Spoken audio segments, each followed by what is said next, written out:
जरूरी सूचना है आप सभी स्टूडेंट्स के लिए। स्टडी फॉर सिविल सर्विसेज का Android app Google play store में आ चुका है, उसको प्लीज तुरंत इंस्टॉल कर लीजिए। और अगर आप स्टडी फॉर सिविल सर्विसेज के सिर्फ ऐप से कोई भी कोर्स, कोई भी पीडीएफ परचेस करते हैं तो उसमें अप्लाई कूपन, अगर आप ज्ञान सर जो है आप उसमें अप्लाई करते हैं, ये कूपन कोड है, तो उसमें 20% फीस तुरंत माफ हो जाएगी। मतलब 20% डिस्काउंट तुरंत उसमें लग जाएगा। ज्ञान सर लिखना है, नॉर्मली ज्ञान सर, स्मॉल लेटर में है सब कुछ, कोई स्पेस नहीं, कोई कॉलम नहीं, सिर्फ ज्ञान सर, GYANSIR। इस तरह से अगर कूपन कोड लगाते हैं आप ऐप में बाई करने से पहले, जो अप्लाई कूपन वाले में आता है, तो 20% का डिस्काउंट तुरंत मिलेगा। वीडियो देखिए। नमस्कार दोस्तों, एक बार फिर से आपका स्वागत है CSET प्रिपरेशन के इस YouTube चैनल पर। दोस्तों, आज की इस वीडियो में हम लोग RO री एग्ज़ाम 2023 के लिए रीजनिंग के मॉक टेस्ट नंबर 34 का डिस्कशन करेंगे। इससे पहले की वीडियोस में हम लोगों ने 33 टेस्ट देख रखा है। अगर आपने नहीं देखा है तो आप प्ले लिस्ट में जाकर ज़रूर देखेगा। देखिए, जैसा कि आपको पता है कि RO के पेपर में 10 से 15 क्वेश्चन रीजनिंग से देखने के लिए मिलते हैं। अगर आप इन क्वेश्चंस को टैकल कर पाते हैं तो आप अच्छी स्थिति में रहेंगे। तो आपको करना क्या है, देखिए, अगर ये पूरे क्वेश्चंस अटेंड करने, तो ये जो रीजनिंग की सीरीज चल रही है मॉक टेस्ट की, इसमें टोटल 40 टेस्ट होंगे। आप इन टेस्ट को बार बार रिवाइज कीजिएगा और जितने भी क्वेश्चंस आपको नहीं आते आप उनकी प्रैक्टिस कीजिएगा, उनका प्रॉपर नोट्स बनाइएगा। इसके बाद पेपर में रीजनिंग के सभी क्वेश्चन आप आसानी से टैकल कर पाएंगे। ये तो बात रही दोस्तों रीजनिंग की। अगर आप कंप्लीट प्रिपरेशन करना चाहते हैं तो टीम के पेड कोर्सेज से जुड़ सकते हैं, जिनके लिए इन दिए गए नंबर पे कॉल या व्हाट्सअप करके आप जानकारी प्राप्त कर सकते हैं। इसके अतिरिक्त ज्ञान सर का व्हाट्सअप नंबर है, आप यहाँ से भी जानकारी प्राप्त कर सकते हैं। और अगर अभी तक आपने प्ले स्टोर से स्टडी फॉर सिविल सर्विसेज का एप्लीकेशन नहीं इंस्टॉल किया है तो ज़रूर इंस्टॉल कीजिएगा। एप्लीकेशन के माध्यम से किसी भी कोर्स को परचेस करते समय अगर आप कोड अप्लाई करते हैं ज्ञान सर, जिसमें कि सभी लेटर्स इस्तेमाल होंगे और कोई भी स्पेस नहीं होगा, तो आपको अप टू 50% तक डिस्काउंट देखने के लिए मिल सकता है। ये ऑफर लिमिटेड टाइम के लिए दोस्तों, तो जल्द से जल्द आप कोर्स को परचेस कर लीजिएगा। चलिए अब बढ़ते हैं आगे प्रश्नों की ओर।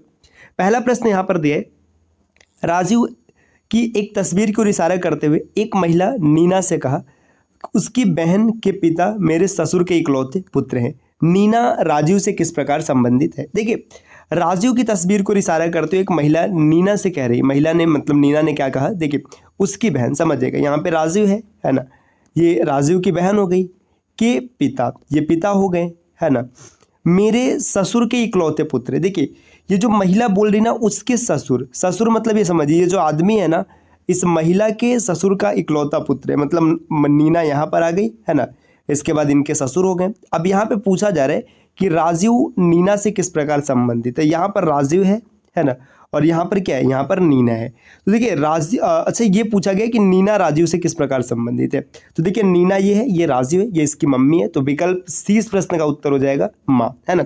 एक बार फिर से इस क्वेश्चन को समझ लेते ताकि आसानी से सब कुछ क्लियर हो जाए। देखिए, यहाँ पर दिया गया कि राजीव की तस्वीर को इशारा करते हुए एक महिला नीना कह रही है। देखिए, यहाँ पर राजीव की तस्वीर है ना, ये राजीव है, इसकी बहन, जो राजीव की बहन है, के पिता, अब ये पिता हो गए, इनके फादर हो गए, है ना, मेरे ससुर के इकलौते पुत्र है, मतलब नीना के ससुर, है ना, तो इसके जो पिता हो जाएंगे, मतलब ये आदमी जो इनके ससुर का इकलौता पुत्र है, तो यहाँ पे नीना आ गई, है ना। सीधी सी बात है, ये राजीव इसके लिए बेटा हो जाएगी, ये माँ हो जाएगी। विकल्प सी इसका उत्तर बना है। अगले प्रश्न पर आते हैं। प्रश्न संख्या दूसरा दिया है, उस विकल्प का चयन करें जिसमें दी गई प्रश्न आकृति सन्निहित है, प्रश्न आकृति को घुमाने की अनुमति नहीं है। देखिए, प्रश्न आकृति ये है ना, इस प्रकार के क्वेश्चंस दिए जाते हैं इसलिए ताकि आपके दृष्टि का चेकअप किया जा सके कि आप चीज़ों को कितने लंबे समय तक याद रख सकते हो। देखिए, इस आकृति को यहाँ पर अगर आप देखेंगे, एक बार आपने देखा, अब आपको देखना, देखिए पहले में नहीं देख रहे, है ना, दूसरे में देखने की कोशिश कीजिए। देखिए, दूसरे में ये आकृति सेम यहाँ पर ऐसे बन रही है ना, ये देखिए, आपने आकृति को आसानी से निकाल लिया, तो विकल्प बी इस प्रश्न का उत्तर बनेगा। अगले प्रश्न पर आते, प्रश्न संख्या तीसरा दिया, उस आकृति का चयन करें जो निम्नलिखित के अगली श्रृंखला में आएगी, है ना। चयन करें जो आकृति श्रृंखला में आगे आएगी। मतलब यहाँ पर अगर एक और आकृति हमें रखना है तो इसमें से कौन आएगा? देखिए, यहाँ पर पहले को देखेगा, है ना, फिर दूसरे को देखेगा। इसमें हुआ क्या है, देखिए, ये जो इसका पेंटेड एरिया है, ये इधर घूम गया थोड़ा सा एक बार, है ना, फिर दूसरे में देखेगा, यहाँ पर 2 बार के गैप पर घूमा है ना, फिर 3 बार के गैप पर है, ये 4 बार के गैप पे, तो सीधी सी बात है 5 बार के गैप पर आएगा। देखिए, 1 2 3 4 5 यहाँ आएगा, ये यहाँ पर, है ना, जो शेडेड एरिया यहाँ पर रहेगा। तो पहला नहीं है, दूसरा नहीं है। देखिए, तीसरे में देखिए शेडेड एरिया यहाँ पर नीचे जहाँ पे दिख रहा है, यही सही उत्तर बनेगा। अगले प्रश्न पर आते, प्रश्न संख्या 4। यहाँ पर क्या दिया हुआ है दोस्तों, दिए गए समीकरण को सही करने के लिए किन दो चिन्हों को आपस में बदला जाना चाहिए। तो आपको बताना है कि इसमें से किन दो चिन्हों को अगर आपस में बदल देंगे तो समीकरण सही हो जाएगा। तो चलिए देखते हैं, यहाँ पे देखिए माइनस और भाग है ना। माइनस अगर आप भाग को यहाँ पर करेंगे और माइनस को यहाँ पर करेंगे तो चेक कर लेते हैं एक एक करके। देखिए आप लिखेंगे 4, भाग का मतलब यहाँ पे भाग 7 करना है तो बटे 7 और गुणे 28 कर लेते हैं डायरेक्ट, प्लस 12 और यहाँ पर -3 बराबर 4। इस इक्वेशन को हल करते हैं, ये कटेगा 4 आएगा। देखिए 4 चौका 16, 16 में 12 जुड़ेगा 28 हो जाएगा, 28 में 3 घटाने पर कभी भी नहीं मिलेगा तो ये नहीं होगा। गुणा और भाग को चेंज करना है। देखिए अब यहाँ पर लिखेंगे 4, यहाँ पर पहले दिया हुआ है -7 और यहाँ पर लिखेंगे भाग 28 है ना। अब देखिए जैसे आप इसको रखेंगे तो आंसर दशमलव में बनेगा, ये भी नहीं होगा उत्तर। तो दो विकल्प तो एलिमिनेट हो चुका है। तीसरे को देखते हैं, गुणा और जोड़, इसको हम लोग चेंज करके देखते हैं। देखिए यहाँ पर लिखा है 4 -7 और +12 है ना। इसके बाद दिया है जब यहाँ पर ये 28 रहेगा दोस्तों, माफ कीजिएगा थोड़ा सा, यहाँ पर 28 करेंगे है ना। इसके बाद यहाँ पर लिखेंगे गुणा 12, ये भी काफ़ी ज़्यादा बड़ा हो जाएगा है ना, तो ये भी उत्तर नहीं बन रहा है। अब यहाँ पर दिया है कि माइनस और मल्टीप्लिकेशन, इसको चेंज करके देखते हैं। तो देखिए इसको जब चेंज करेंगे माइनस और मल्टीप्लिकेशन को तो आप लिखेंगे 7 गुणे 4 और 4 गुणे 7 -28 है ना, -28 रखेंगे और +12/3 है ना। देखिए ये पूरा 0 हो जाएगा, 12/3 ये 4 आएगा, तो विकल्प डी इसका उत्तर बनेगा। प्रश्न संख्या 5 दिया है, उस विकल्प का चयन करें जो तीसरे पद से ठीक उसी प्रकार संबंधित है जैसे दूसरा पद पहले से संबंधित है। देखिए यहाँ पर ये कोडिंग का एक बेहतरीन प्रश्न है ना, लेटर कोडिंग का क्वेश्चन है। इसका उत्तर क्या होगा आप कमेंट करके बताइएगा। प्रश्न संख्या 6वां दिया है, दिए गए विकल्पों में से लुप्त संख्या आपको बताने क्या आएगा। देखिए 16, 30, 18, 4, 34 क्वेश्चन मार्क, 10, 32 और 40। इसमें देखना है क्या रिलेशन है, आप सबको ध्यान से देखेंगे। देखिए 16 और 4 को जोड़ा गया है, 20 आ गया, 20 का आधा 10, ठीक।